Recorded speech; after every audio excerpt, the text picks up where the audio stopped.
All right. Thank you very much for being here. We'll be performing for you some compositions written primarily in an idiomatic style. And after that, I'll open it to some discussion about the instrument and the history of the violin performance. And if you have any questions, be happy to have you ask them. This was one of the works we're going to play for you, Tambourine Chinois. That was claimed by Chrysler. And although he traveled all over the world, he never went to China. And this work gained its inspiration from a visit to Chinatown in San Francisco.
Thank you.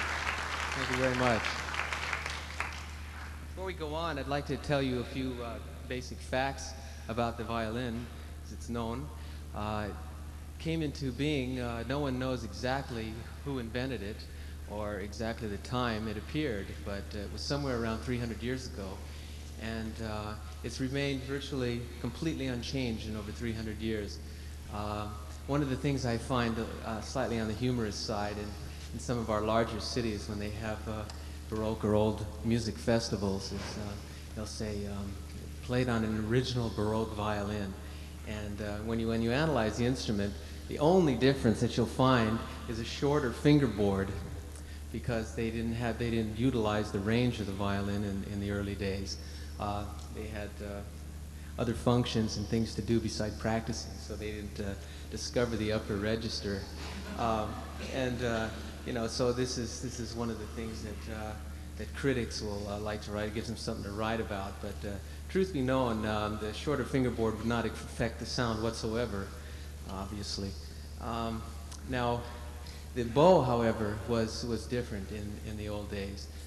This Franco-Belgian, as it's called, curve, was invented about 150 years ago, about 175 actually, and it gives a great deal more strength and resilience. The wood is very unique. It can only be used, the only wood that can be used is called Pernambuco. It's from Brazil, and it has exact right properties in weight and balance for the type of resilience required. And this recurve creates a much stronger property than the other curve that was used in Baroque time. Now, on these old bows, they had a device that the thumb held onto, and it could lessen or strengthen the curve of the bow was increased by this little gizmo, and it really didn't change the sound. And they don't use this bow in modern days at all, even in these Baroque concerts. But it was the only bow they had, and it enabled one to play on all four strings at the same time. But the sound is very weak, and so we can play on 3 strings at one time with this bow, which is rather remarkable considering the curve. And getting back to the violin itself, there's 72 pounds of pressure exerted on the top from the bridge, so the tension of the strings is quite high, and that is the reason the fiddle is capable of the kind of focus and projection in a large hall that it can give. And every part of the violin is utilized in the oscillation and vibration of the sound. The top, of course, vibrates through the bridge, and the vibrations are carried through a sound post, which is about the diameter of a pencil, and allows the back and the sides of the instrument to vibrate as well. And this also serves to support the top, which is made of soft spruce wood, and without the sound post and the bass bar, which runs from here to here, which is glued into the top, the top would cave in from all that pressure. So we have a pretty consolidated little package of oscillation here, and the overtones generated are very pure and can be measured exactly and precisely by scientists as being one of the more perfect musical instruments known to man. So because of this reason and others, its characteristics that are like the human voice, composers have chosen the solo fiddle for idiomatic expression and for some of the finest thematic material.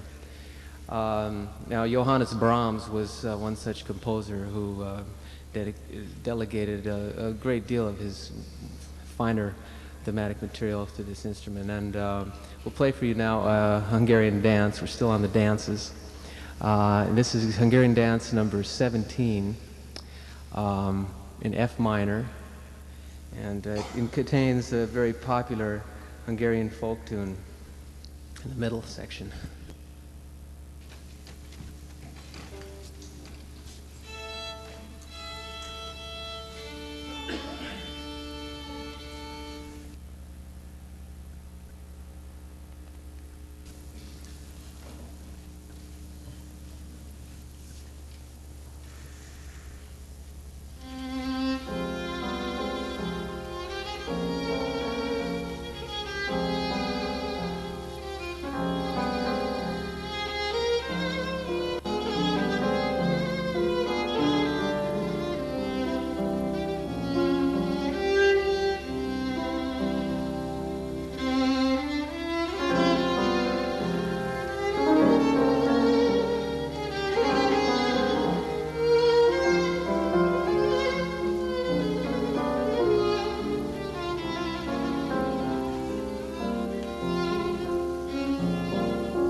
Thank you very much. Okay, we've been to Spain and Chinatown and Hungary, and now we'll go to southern Italy, outside the town of Taranto. Uh, there are a great many tarantula spiders, and about 150 years ago, the local physicians got together and decided the best cure for a bite from this spider was for the victim to dance wildly until the point of exhaustion, thereby sweating out all the poison. So this dance came into being. It's called the tarantella. And this composition is called Scherzo Tarantella, composed by the great Polish violinist composer of the 19th century, Henryk Wieniawski.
Are we finished yet?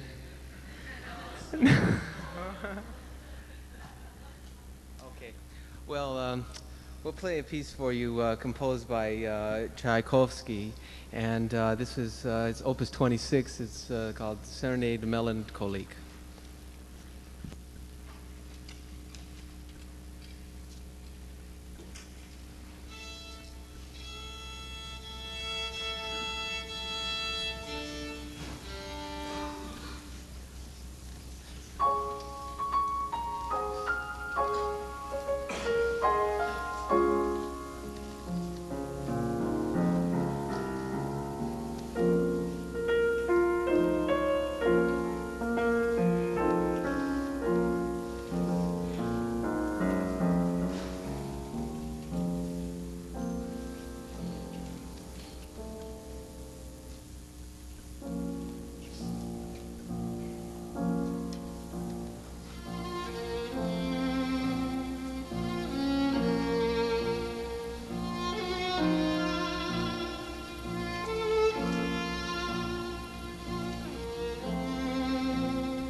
Thank you. Well, I guess that's it. Because, well, it's one of those things. You never know when something like this is going to happen. One of the hazards of playing this instrument. You can catch your strings on the stage ropes, you know, things like that. But, well, I'll tell you what, just because of this event, we're going to play a piece for you on one string. It's by Paganini, and it's called Introduction Theme and Variations on a theme from Rossini's Moses, the opera Moses in the Desert. And the opening of this piece is a prayer that Moses sings in the desert. So I hope you enjoy it.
Questions?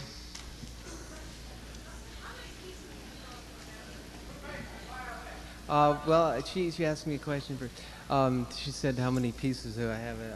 I don't know. I sort of don't remember. Well, I don't know about that.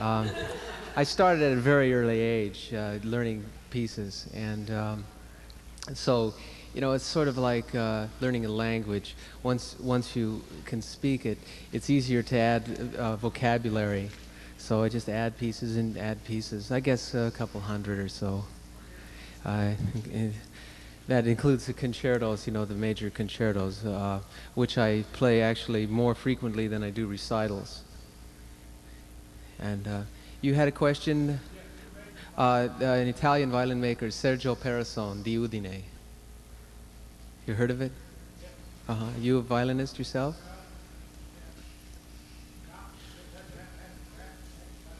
What? Oh, no, it doesn't. Yeah, I know. That's right. Yes.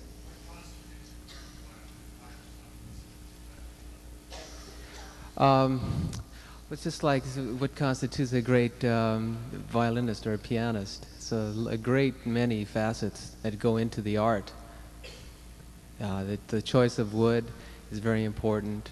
The instinct and the genius of the maker is very, very important. And it seems that only the Italians have been the greatest violin makers.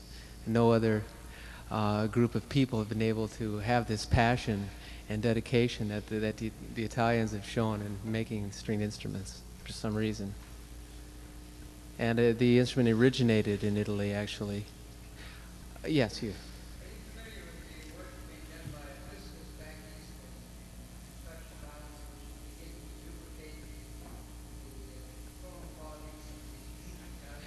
Yes, I am familiar with him, indeed. And yes, what's his name? Yeah, Fry. Oh, sure. I've played on his fiddles. And Najavari also, from Austin, Texas. Yeah, he's gotten a good deal of attention also for his violins. But I still would prefer this to any other violin I've played in concert. Yes, great many of them. And Guarneri del Jesus. Yes, sir. Well, this particular one was made in 1974. It's pretty unique. Up until 1975, I was playing on 250-year-old Guarneri del Gesù, and I'd played on Strads before that. This maker, however, is the only maker I would consider to be equal to Guarneri del Gesù or Strat, and in fact surpass the quality of those instruments, because I still have the Guarneri del Gesù, which I could be playing, but this, in many tests all over the United States in big concert halls, where this is compared to Strats and other fiddles, this always sounds the best. It's a parasone, and people say there's no comparison. Sounds. Yes.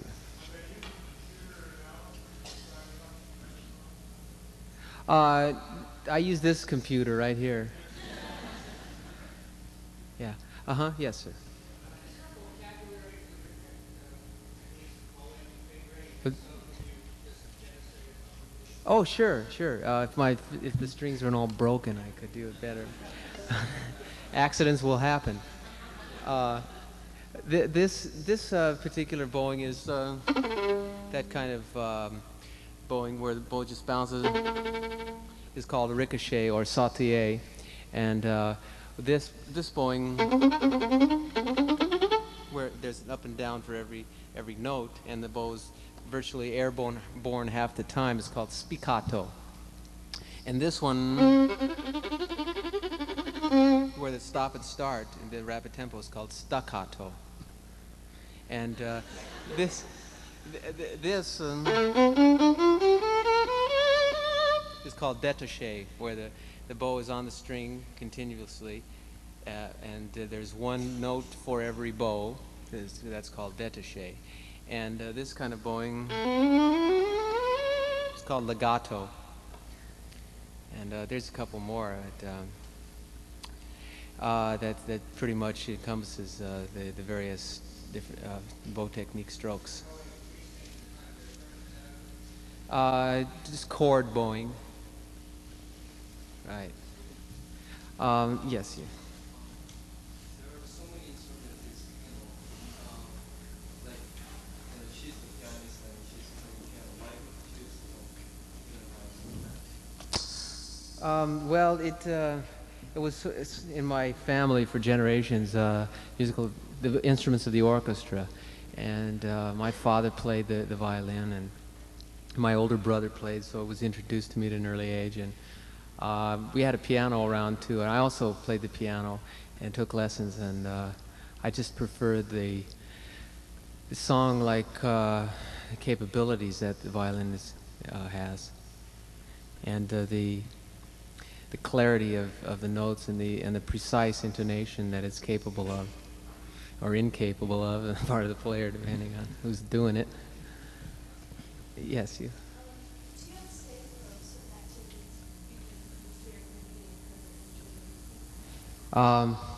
Yeah, I don't box because I don't want to get knocked out. That doesn't hurt your hands, and I still don't like to play. Well, I tried to play tennis for a while, but it makes your elbow and wrist stiff, and I like racket sports, so I took up racquetball, and I played hundreds of hours of racquetball. I think it's a perfect sport, as I was explaining to Dr. Cameron yesterday, because the racket weighs only about 250 grams, and the swing has a total follow-through, and not one part of the arm is stiff at any time. So it's very much like dancing or other activities where there's no strain and there's a continuity involved. And it's safe if you reach a certain level of expertise in the sport, in that the timing that takes place between the two players as opponents is such that we don't come anywhere near hitting one another. And so racquetball injuries by advanced players are limited solely to eye injuries if they don't wear eye guards.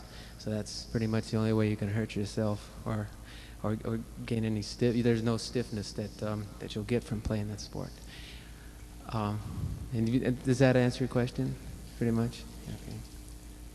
Could you give us some tips on your beautiful vibrato? Shake and and stay relaxed. Stay relaxed.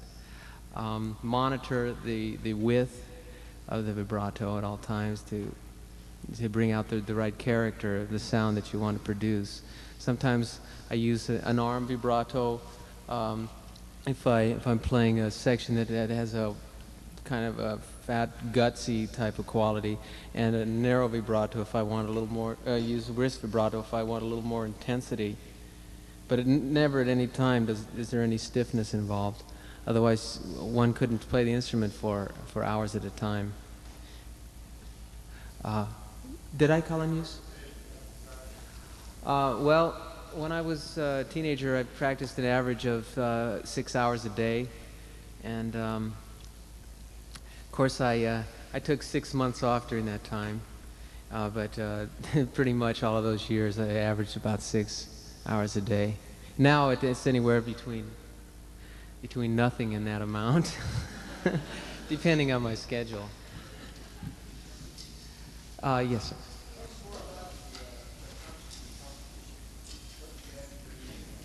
That was so long ago. There were 100 entrants in the Tchaikovsky competition from over 40 countries. And all I remember is that there was a North Vietnamese judge and a judge from every communist country known to man, and very, very few from Western countries. Since that time, they've invited more Western judges to take part in the proceedings, and it lasted over 3 weeks. And the compositions we had to play numbered about 14. It included 3 concertos, a Bach sonata, Paganini caprices. We had some choices for compositions to submit, and there were some obligatory ones as well, including a piece by a modern Russian composer, which they said was written especially for the competition, in which no one had been able to get a copy of before the competition. And so I get to Moscow, you know, and they'd send it to me at the designated time before the competition, so everyone had the same number of weeks to learn this piece. And I get to Russia, and during the course of the competition, I went to other parts of the city, and I was browsing in some of the music stores, and guess what I found sitting on the shelves that had been there for a couple of years? Yeah, really. But, well, maybe they didn't know that it was already published.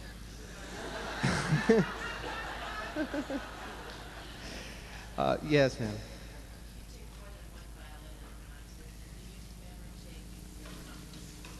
Oh, sure. I wouldn't not take her with me if it's at all possible. Now, since she moved to Hawaii, I'm not going to be using her as much in North America. I have a pianist out of New York, but primarily I play with orchestras, so concertos. And I do travel with 2 violins.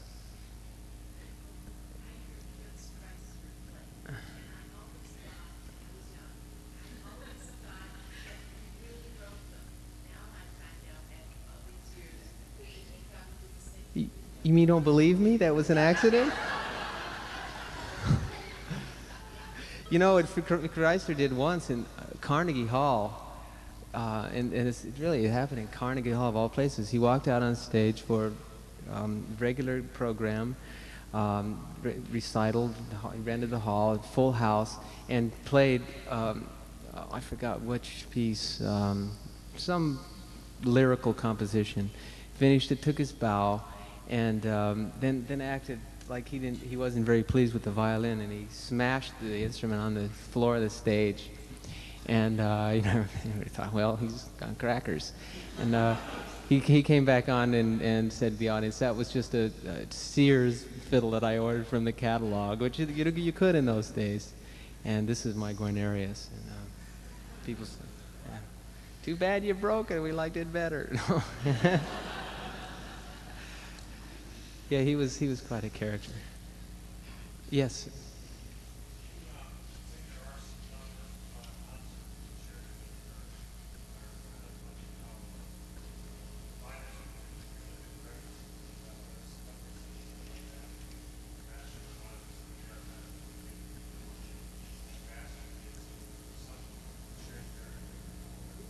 Yes, well, there's a great many violin concertos. Every great composer, nearly everyone that I can think of, has tried or succeeded in writing a violin concerto. And I'd say a large percentage of them are worthy of public performance. But I think it's really unfair to compare Glazunov to Brahms and then say Glazunov is not great music, because it is great music, you know. It's not Beethoven, but it's still very cohesive and important music. Is that what you mean?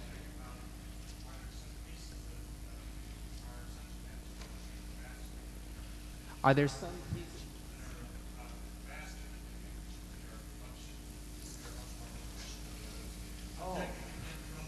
Oh, I see what you mean.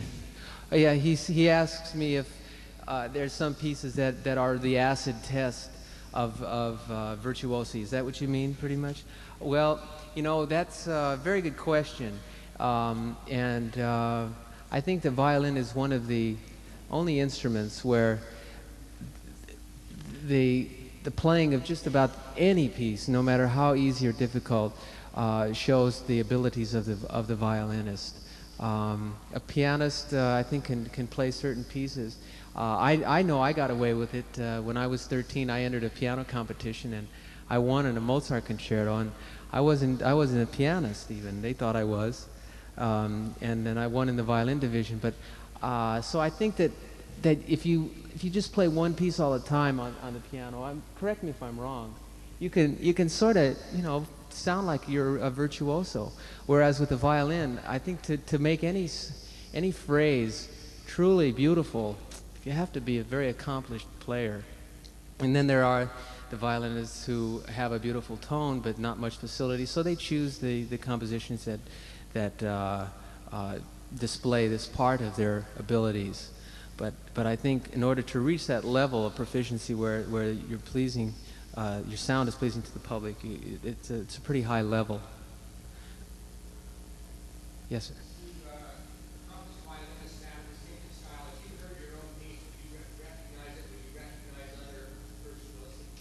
Oh, yeah, yeah, quite easily. It's quite discernible. But then on the other hand, there are some that aren't easily recognizable. Um,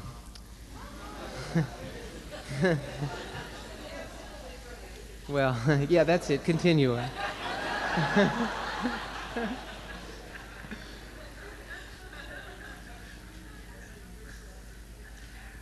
Yes, next question. I know. It's, I'm mostly interested in compositions, not so much the performers anymore. When I was growing up, I was very eager to hear everyone and understand everybody's different styles.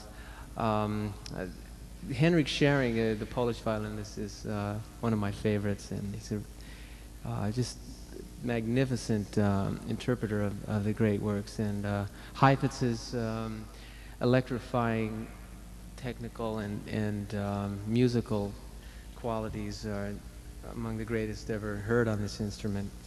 So I'd say those two are my, and Kreisler's magical charm in his interpretations. I think those are the three greatest violinists. Let's see, who haven't I called on? You?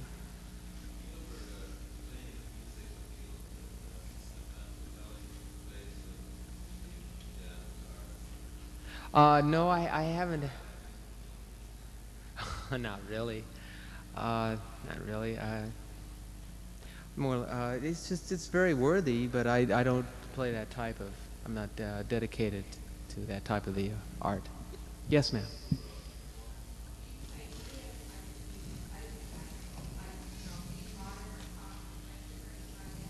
Well, not popular music as such. See, the eras of this serious music span over 2.5 centuries, so there's a lot of variety to choose from, and a lot of humor in much of the music, and every human emotion that could possibly be described is found in these works. So I feel quite satisfied with the serious part of the music, although I've been known to collaborate, you could say, with some of our well-known or well-loved country music players like Charlie Daniels, and I received an invitation from the Country Music Association to play for the president and a select audience for a national televised show in last year or 2 years ago or something like that, and I couldn't turn that down. That was the first time I ever played country music, and so you know, I really felt like a fish out of water, and I asked for the music to Orange Blossom Special, and everyone said, "What? You want the music? There's no music to that." I said, "Write it out and send it to me, please." So that was a lot of fun. Yes, you. 24. I was going to say 74. It's 24. Yes, you? Yeah.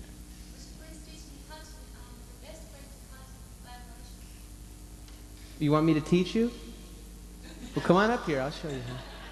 No, to vibrato, you want to know the best way to vibrato? Is it?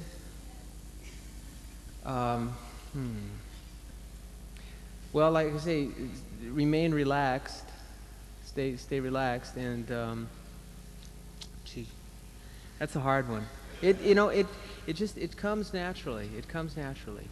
Yeah, think of putting the wrist in different positions, with it linearly, then a little bit bent this way, and then a little bit bent this way, and see which is the most comfortable. And think of the arm as controlling the vibrato, just like you'd be waving a flag a little bit, so that there's a flexibility in the wrist for the movement of the hand, and feel it emanating from the arm. And then later on, you can move the point of control up your arm toward your wrist, and thereby have more of a wrist vibrato. Okay, hope that helps. Yes, sir. Two questions. When you're choosing pieces to play at a concert, do you choose simply for their musicality or their technical difficulty, or a combination of those things? And the second question is, in 10 minutes I'm going to play racquetball. Would you like to join me? Oh, really? Sweetie, do you mind if we cancel our date so I can... better take a rain check. Thanks. Thanks very much anyway. I didn't know they had racquetball courts in the state of Hawaii. Really? Oh, gee, I didn't know that. That's good, very good news. So I'll have to keep that in mind. Now, as for your first question, I submit a list, or my manager does, of composition or of concertos that I'd be willing to offer in this particular city in question. And from that list, the conductor will choose, because I don't know what concertos they've had recently, so therefore, I don't want any duplications. And also for the balance of his program, musically speaking. A Tchaikovsky concerto might be better than a Sibelius or a Mozart, considering what other works he has. So I usually offer 5 to 10 choices for them. And if it's a fantastic orchestra like Philadelphia or London, then I'll make strong preference for what I really feel like playing with that particular conductor. Yes.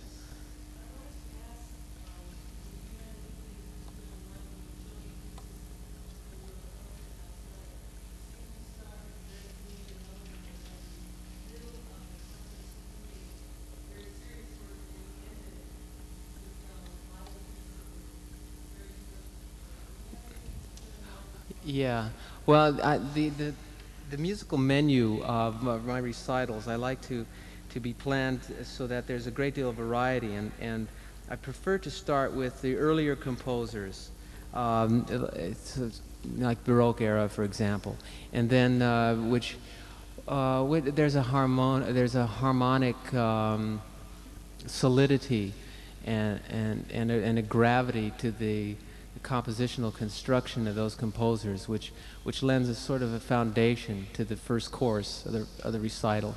And then I like to move in the direction of the 20th century, more impressionistic, if not contemporary sounds, while the ears are still more fresh. And then toward the end of the recital, I move to the the 19th century or the Romantic era, where it's very easy to appreciate, I mean, and to enjoy, and there's a sort of a palatable excitement there that's more sensational than cerebral, and that's how I like to end the recital, with that kind of feeling. Who haven't I called on? You. They're really expensive. It makes me mad. They go up every year. The G string is $47. Imagine that. The Eudoxa olive. That's retail. Let's see. I called on you before, didn't I? Yes, sir.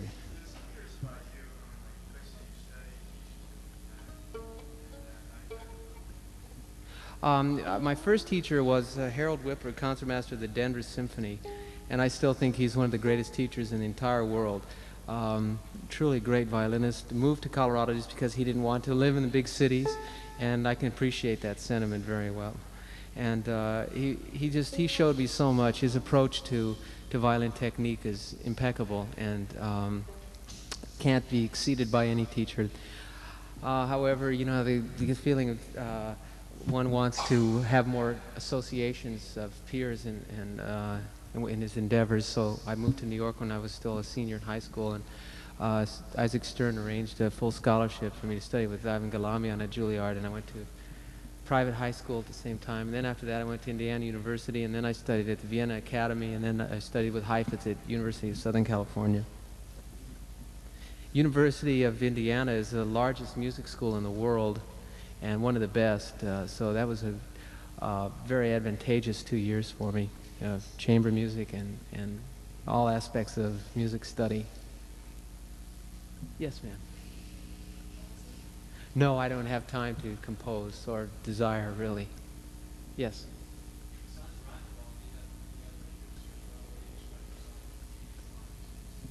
I like to hike, especially in Hawaii. Hawaii and Colorado are my two favorite hiking spots. And I like to snorkel in Kona. Yes.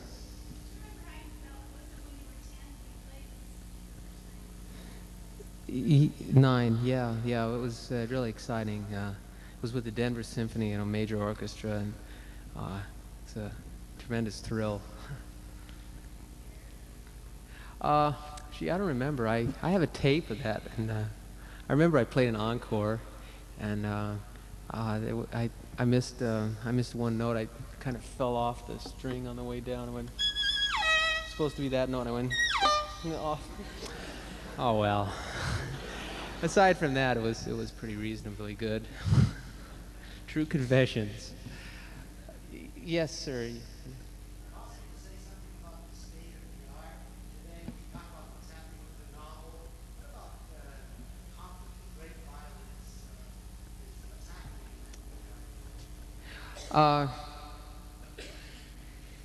Fiercely competitive. No. I think it's a pretty healthy environment for performing music today. Although there's a great many budgetary problems faced by orchestras, and there's more and more restrictions placed on government subsidies and all that very nauseating kind of thing. But it still goes on as ever, and it's also a very difficult aspect is sort of a militant attitude that a lot of orchestra musicians have. Now, they may be justified, but some of their demands are really, I think, unbelievably difficult to be met by some orchestras, managements that are really struggling to make ends meet. Soloists being as expensive as they are nowadays. No, but it's really unfortunate that virtually every major orchestra in this country has gone on strike in the last 10 or 15 years, and at one time or another. So, that from that standpoint, it's pretty difficult and tough going. But the public is still very excited about music, and now there's more consciousness in public television, and so the idiot box is not quite so idiotic all the time. Does that answer your question? Okay. Yes. You.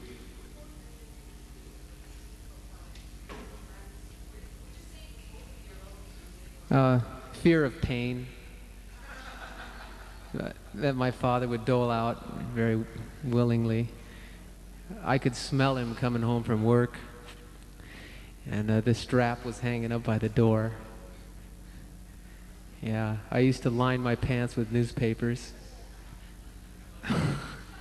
True, true. I learned to play very well in tune at an early age, thanks to that strap. And then the love of the music carried through. Although, in all fairness to that person, I'll say that he did offer me the chance to quit anytime I wanted to. So, you know, I had that option open. But with him, it was all or nothing. Yes. Now you ask me, please.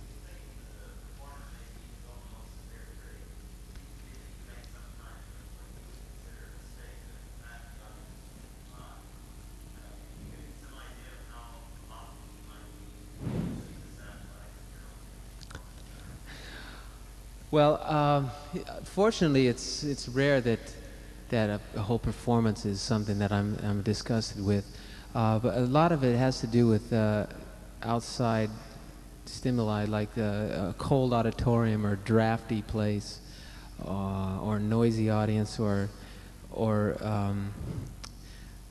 crazy conductor. You know, those things can really wreak havoc in the whole picture of the performance.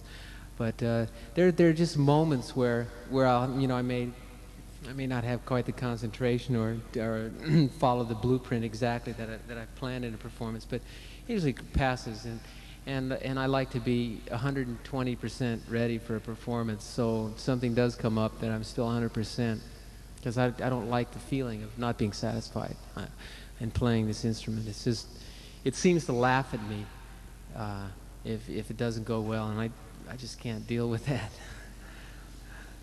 Yes.